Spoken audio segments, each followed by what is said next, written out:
Olá, caríssimos irmãos. Gostaria de oferecer uma meditação sobre a aparição de Jesus para os discípulos de Emaús nesse terceiro domingo da Páscoa. O ressuscitado aparece aos discípulos. Pouco a pouco lhes explica as Escrituras. Eles apresentam suas dúvidas, as dúvidas de todos os cristãos de todos os tempos. E, sobretudo, dúvidas muito pertinentes dos cristãos da primeira geração. E Jesus, pouco a pouco, abre o entendimento deles ao ponto de chegarem à fé. E quando isso acontece, seus olhos se abrem, não por fora, mas por dentro, pelo dom da fé recebida. Ali Jesus senta-se à mesa e realiza a Eucaristia, as mesmas palavras e os mesmos gestos. Toma o pão, dá graças, parte e distribui. Nesse momento, os olhos internos da alma, os olhos da fé, se abrem e eles reconhecem o Senhor que já não é mais presente, o Senhor que já não se vê com os olhos, mas com a fé. E eles voltam, cheios de alegria, para contar para os demais: é verdade, o Senhor ressuscitou. E os demais contam a eles a mesma coisa: é verdade, o Senhor ressuscitou e apareceu a Simão e aos demais. Esse é o resumo do texto e a interpretação correta desse texto do Evangelho. Porém, eu gostaria de oferecer algo a mais que meditei nesse Evangelho ao longo dos 3, 4 últimos anos, que me parece uma impostação sobre a ação dos discípulos ou sobre a atitude dos discípulos bastante coerente com todo o relato do Evangelho, digamos, com o conjunto, né, do Evangelho. E eu gostaria de dar um passo atrás e começar dos textos do domingo anterior, do segundo domingo da Páscoa, até chegar nesse aqui. Bem, os Evangelhos da ressurreição, eles contêm um elemento. O Senhor aparece, eles não o reconhecem. Isso o Papa Bento XVI escreveu na sua obra Jesus de Nazaré, né? Ressuscitado aparece, eles não reconhecem de início, de imediato. Ocorre um sinal. Depois do sinal, os seus olhos se abrem, o entendimento se abre e eles reconhecem Jesus. E a partir desse momento, se dá a relação com o ressuscitado, o Senhor ressuscitado que apareceu ali com eles. Bem, no primeiro domingo, o relato ele é centrado na pessoa de São Tomé e das mulheres. As mulheres que vão ao sepulcro, encontram o sepulcro vazio, voltam, contam aos demais, os demais ficam incrédulos. Pedro e João vão ao sepulcro, retornam, contam. Jesus ressuscitado aparece, né? Esses são os relatos ali de sábado, vigília pascal e domingo. Tomé não está com eles. 8 dias depois, Tomé estava. Tendo ouvido que Jesus ressuscitou, Tomé não acredita. E a prova de fé é Jesus ressuscitado dizendo para Tomé: coloca aqui teu dedo, né, nas minhas chagas. E nesse mesmo domingo, nós ouvimos um texto da carta de Pedro que diz assim: sem ter visto o Senhor, vós o amais. Sem o ver ainda, nele acreditais. Isso será para vós fonte de alegria indizível e gloriosa, pois obtereis aquilo em que acreditais, a vossa salvação. É um texto espelho, a segunda leitura do segundo domingo, é um texto espelho do Evangelho. Quando Jesus elogia aqueles que acreditaram nele sem o terem visto. O centro desse relato é a fé, como também o centro do relato do segundo domingo. Terceiro domingo, perdão, é a fé. A fé dos que creem em Jesus, dos discípulos, dos sucessores dos discípulos, da segunda geração de nós, tantas gerações depois, dos primeiros cristãos. Mas tem um elemento nesse evangelho e também no de hoje, que é a ação dos discípulos. O ressuscitado aparece e São João descreve no seu evangelho, na tarde daquele dia da semana, estando reunidos os discípulos, portas fechadas, com medo dos judeus, né? Recluso mesmo, triste, acabrunhado, com pesar, com temor, com tudo. E Jesus ressuscitado aparece e diz a eles: paz a vós. E o evangelista escreve a reação dos discípulos. Então os discípulos se alegraram por verem o Senhor. Ficaram cheios de alegria, né? Eu gosto da expressão italiana riempito, um cheio que transborda, né? Ficaram tão cheios de alegria que eles transbordaram de alegria. Agora a gente pula para o evangelho de hoje, terceiro domingo, evangelho de Emaús. É o evangelho mais longo, mais denso, é o evangelho mais, digamos assim, um pouco mais pedagógico, né, do que São João. São João faz uma narração muito sóbria. São Lucas faz uma narração, né? Quem já leu Médico de Homens e de Almas, parece que você está lendo a narração de Médico de Homens e de Almas, da Taylor Caldwell. São Lucas faz uma narração, eles andando no caminho, 11 quilômetros de Jerusalém, voltando para Emaús, e tem toda. Mas eu gostaria de ver aqui com vocês a reação dos discípulos. O que São Lucas escreve e o que acontece com eles? Tem primeiro ali o estranhamento com Jesus. Você é o único peregrino de Jerusalém que não sabe o que aconteceu lá. Você estava lá, você não sabe. Nós estávamos lá, nós vimos. Você estava lá, você não viu, né? E aí eles começam a desabafar com Jesus. Isso é muito interessante. Eles falam assim: nós esperávamos que ele fosse libertar Israel. Porque eles esperavam, não é que Jesus dizia. Havia a expectativa messiânica que Jesus fosse o Messias, sucessor de Davi, para herdar o trono de Davi, né? A entrada de Jesus em Jerusalém tem um pouco essa característica. Nós esperávamos que ele fosse libertar Israel. Mas, apesar de tudo isso, já faz 3 dias que todas essas coisas aconteceram. Então, desiludidos, né? Colocamos nossa confiança nesse homem, o que aconteceu, né? Nós o seguimos, nós éramos os seus discípulos, né? O que aconteceu? É verdade que algumas mulheres do nosso grupo nos deram um susto, foram de madrugada ao túmulo, não encontraram o corpo dele, voltaram dizendo que tinham visto anjos, que os anjos afirmaram que Jesus está vivo. Alguns dos nossos foram ao túmulo e encontraram as coisas como as mulheres tinham dito, mas a ele, porém, ninguém viu. Desapareceu. E aí, a reação dos discípulos é de desilusão, estão desiludidos, estão tristes, estão acabrunhados, tomados de pesar, tomados de pavor, tomados de medo, né? Os seus sonhos, também os seus sonhos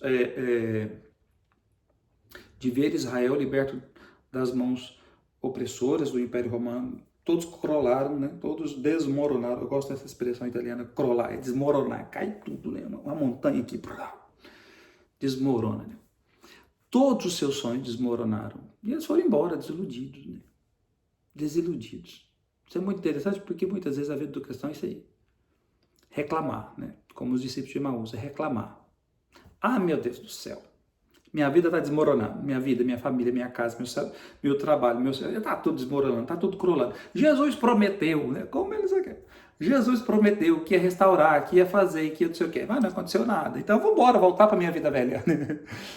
Paulo Ricardo, na homilia dele de hoje, ele fala assim, toda a missão de Jesus é ir para Jerusalém. Os discípulos estão saindo, quer dizer, né? Então, voltando às costas para a missão de Jesus, não querem mais saber disso. Porque eles estão desiludidos.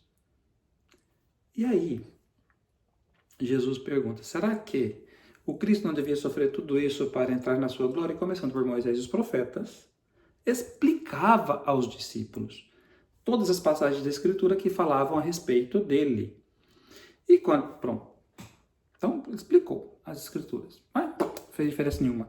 Paulo Ricardo até faz uma coisa interessante, ele diz assim, que se pode conhecer tudo de Jesus, né? Intelectualmente a gente pode saber tudo de Jesus, mas se não tiver a fé dentro, né, o que adianta conhecer? Então eles sabiam, eles conheciam, mas não adiantava de nada. Como um monte de católico que está aí dentro da igreja, mas não adianta de nada, conhece Jesus de fora, mas não conhece Jesus de dentro. E aí eles entraram no povoado e convidaram Jesus para ficar com eles. Jesus foi, pôs-se à mesa. Estando à mesa com eles, Jesus tomou o pão. Isso aqui é interessantíssimo. Tomou o pão, abençoou, partiu e lhes distribuía. E os seus olhos se abriram e eles reconheceram o Senhor. O que aconteceu ali? E aí Jesus apareceu da frente deles. O que aconteceu ali? Quando eles se puseram à mesa com Jesus, o que Jesus fez? Fez a mesma coisa que tinha feito na última ceia. Tomou o pão, deu graças e o partiu. E quais foram as palavras de Jesus? As mesmas da última ceia. Baruch atah Adonai Eloheinu melech ha-olam. Tomai, comei. Isto é o meu corpo. E quando fez isso, não viram mais o Cristo. Mas por que isso aconteceu? E o que aconteceu depois? Vamos retomar aqui o Evangelho de São Lucas. Jesus desapareceu da frente deles.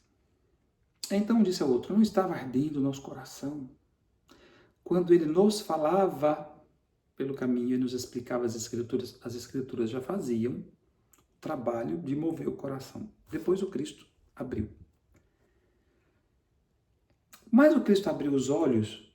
Eles não abriram os olhos por si mesmos. Os seus olhos foram abertos por dentro, porque o verbo que está ali, né? Abriram os seus olhos. Aperta sunt oculi eorum é um verbo passivo. Eles sofreram a ação de ter o olho aberto. Eles não abriram por si mesmos, né? O seu olho foi aberto. Eles sofreram uma ação passiva. Então, foi alguém que abriu os olhos deles, como se eles fossem cegos, né? Os cegos que Jesus curou, por exemplo. É um particípio passado, é um fato ocorrido, é um fato sofrido, é um fato padecido. Eles sofreram para ter os olhos abertos, ou seja, a palavra fez o coração ruminar, arder. O Cristo fez o coração ruminar, o Cristo fez o coração arder. E aconteceu um negócio com eles depois disso. Então, na mesma hora, eles voltaram para Jerusalém, onde encontraram os 12.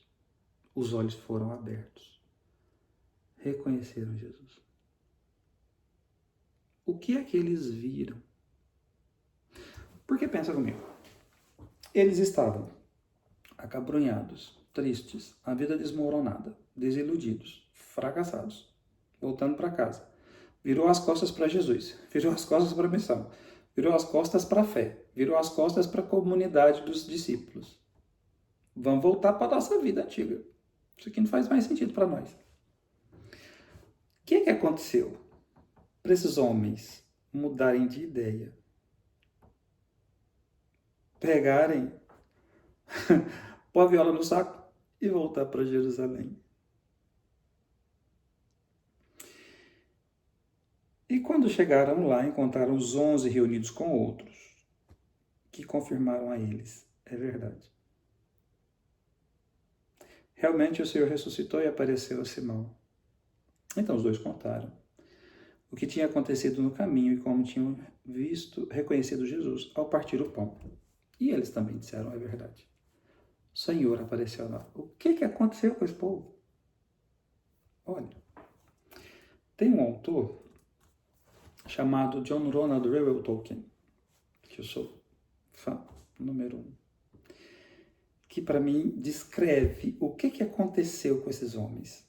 A ação de Jesus, abrir os olhos internos, abrir os olhos da alma, dar o dom da fé, tudo isso aconteceu.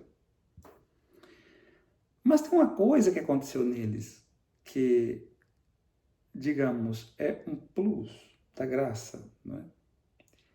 Que é, digamos, a quiescência da natureza humana à ação da graça, né? A conformidade da natureza humana à ação da graça. Todos nós esperamos, você espera isso também? Todos nós esperamos que a nossa vida vá piorando, né? A gente tem essa visão pessimista de tudo, né? Você nunca espera uma coisa boa. Sempre espera uma coisa ruim. Você tem um pensamento assim, né? Minha vida hoje não está boa, mas amanhã pode estar pior, né? Você tem um pensamento um pouco assim.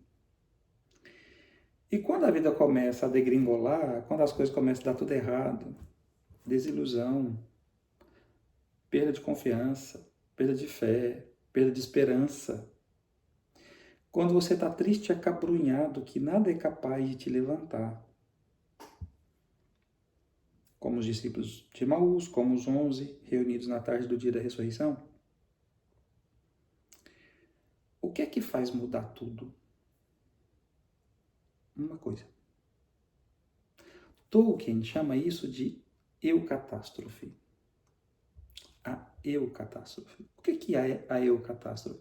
A catástrofe é quando tudo realmente cai, né? Desmorona, acaba, não tem mais. Não tem mais razão de ser, né? Chegou ao fim inexorável. Fim da história. O que é eucatástrofe? É quando o homem, com as suas próprias forças, não tem capacidade nem possibilidade de mudar nada. Como os discípulos. Viram o drama da paixão. Viram Jesus ser condenado, crucificado e morto. Diz o Evangelho de São João que eles estavam tristes, com medo dos judeus, porque eles viram. Mas a eucatástrofe, ela gera uma alegria, porque ela é em italiano diz a svolta, né? A reviravolta inesperada. É o que acontece sem eu querer, sem eu fazer esforço, sem eu proporcionar, propiciar, providenciar. Não acontece por mim. Não acontece pelo meu arbítrio. Não acontece pela minha ação deliberada. Acontece por uma outra ação externa, diferente da minha, externa à minha, que de repente abre os meus olhos e faz tudo ter sentido. Aqui na minha homilia de hoje eu escrevi assim: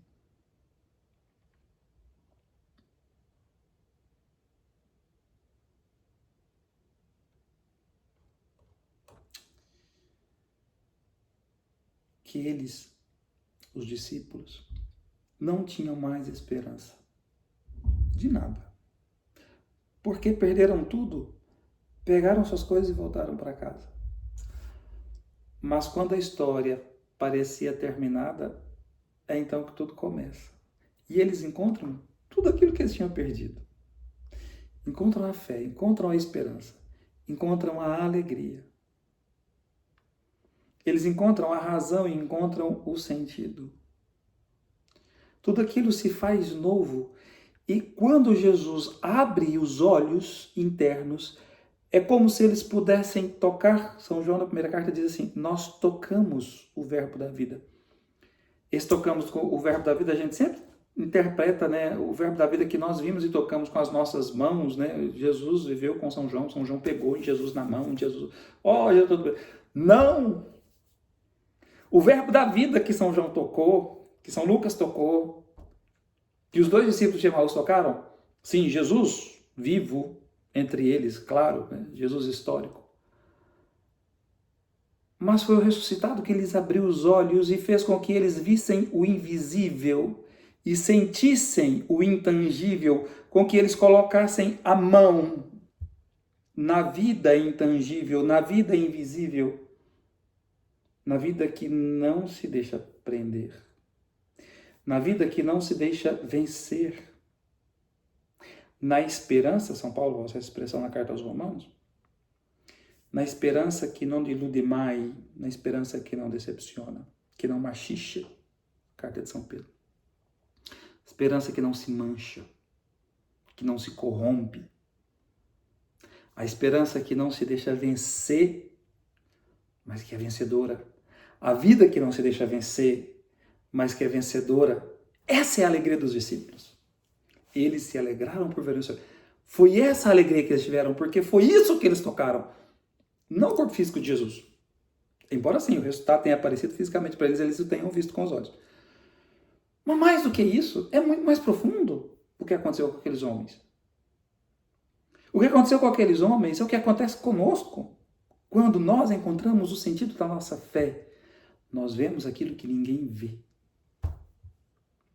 Nós encontramos aquilo que ninguém encontra. O sentido da fé é a esperança, a confiança. A esperança que não decepciona, a fé que não desilude. a vida que não desmorona, que não se mancha, que não se corrompe, a vida que não tem fim. É por isso que no tempo da Páscoa a gente canta: e quando amanhecer o dia, eterna, plena visão. Esse dia, é esse dia que eles viram na tarde daquele dia da semana, quando o ressuscitado lhes abriu os olhos. E eles viram. Eles viram a manhã que não tem ocaso. Eu gosto muito da imagem da aurora com o sol grande, gigante, dourado aparecendo, que é o sinal do ressuscitado, é o sinal da vinda de Cristo. Diz Bento XVI, é o sinal cósmico da volta de Cristo ao sol. Eles viram isso. Eles viram o sol que, gosto dessa expressão italiana, o sol que não conhece tramonto. O sol que não se põe nunca. Foi isso que eles viram. Como diz o Tolkien, vou tomar um pedacinho aqui do texto Tolkien. Na eucatástrofe, na reviravolta inesperada, enxergamos uma breve visão que a resposta pode ser maior. Pode ser um lampejo longínquo ou um eco do Evangelion do mundo real, do mundo que é real, do mundo que é mais real do que esse nosso mundo, porque é aquele que existe. E esse existe por causa daquele. Essa alegria que lhe aqui Tolkien está falando de contos de fadas, mas eu faço essa apropriação indébita, não sei. Essa alegria que selecionei como marca dos contos de fadas, ou como sua chancela, merece maior consideração. Essa alegria, ela só é bem sucedida porque ela entra, e aqui ele está falando dos contos de fadas, ela entra na história como um dom. Vou me apropriar dessa ideia de Tolkien. Essa alegria da eucatástrofe, do final feliz, ela entra na nossa história como um dom. Não como algo produzido, não é feito por mim, por você, pela igreja, pelos bispos, pelo Papa. Ela entra na nossa história como um dom gratuito. Por isso ela é capaz de mudar tudo. Fazer eu pegar minha viola, bater no saco, voltar para Jerusalém, de onde eu acabei de sair. Porque eu não queria mais nada a ver com aquilo, agora eu quero tudo de novo. Se for o caso, eu vou morrer com Jesus na cruz, como Pedro, né? Como Tiago, o primeiro dos apóstolos que foi martirizado, como Estevão, o primeiro mártir. Como os primeiros discípulos que foram todos martirizados. Vou morrer com Jesus.